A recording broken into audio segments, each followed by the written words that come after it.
ఈరోజు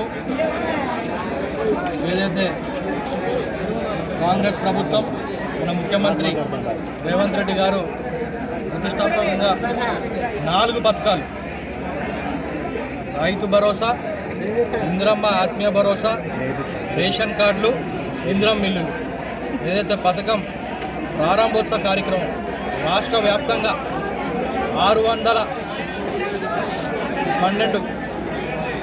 గ్రామాలకి మొదటి విడతగా ఆ గ్రామాలు ఎంపిక చేసుకొని రాష్ట్ర వ్యాప్తంగా అక్కడ లబ్ధిదారులకు అర్హులు ఉన్నోళ్ళకి వాళ్ళకి పట్టాలు ఇచ్చుడు జరిగింది. ఆయా స్కీమ్లకి ఖచ్చితంగా ఇదొక మైల్ స్టోను.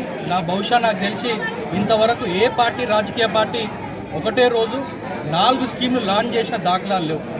అది రేవంత్ రెడ్డి గారి ప్రభుత్వం, ప్రజా ప్రభుత్వానికి దక్కుతుందని నేను తెలియజేస్తున్నా. అదే కాకుండా ఈ స్కీమ్ల అర్హులున్న ప్రతి ఒక్కళ్ళకి ఎంపిక చేయడం జరిగింది. రానున్న రోజుల్లో కూడా అన్ని గ్రామ పంచాయతీలకు మార్చి 31 లోపు అర్హులకు లబ్ధిదారులను ఎంపిక చేసి ఆయా గ్రామాల కూడా ఇవాళ ఏ రకంగా అయితే జరిగిందో అదే రకంగా ఆ గ్రామాల కూడా లబ్ధిదారులందరికీ సర్టిఫికేట్లు ఇచ్చడం జరుగుతుంది.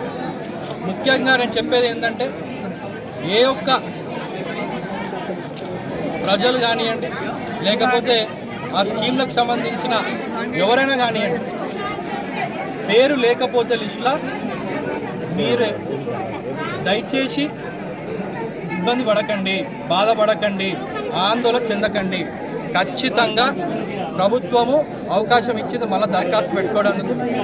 మీరు దరఖాస్తు తీసుకుంటారు, ఆ దరఖాస్తును పరిశీలించి మీకు మళ్ళా లిస్టులో జతచేర్చి మీకు మళ్ళీ పట్టా సర్టిఫికేట్ ఇచ్చడం జరుగుతుంది. కాబట్టి ఖచ్చితంగా రానున్న రోజుల్లో ఇది నిరంతర ప్రక్రియ.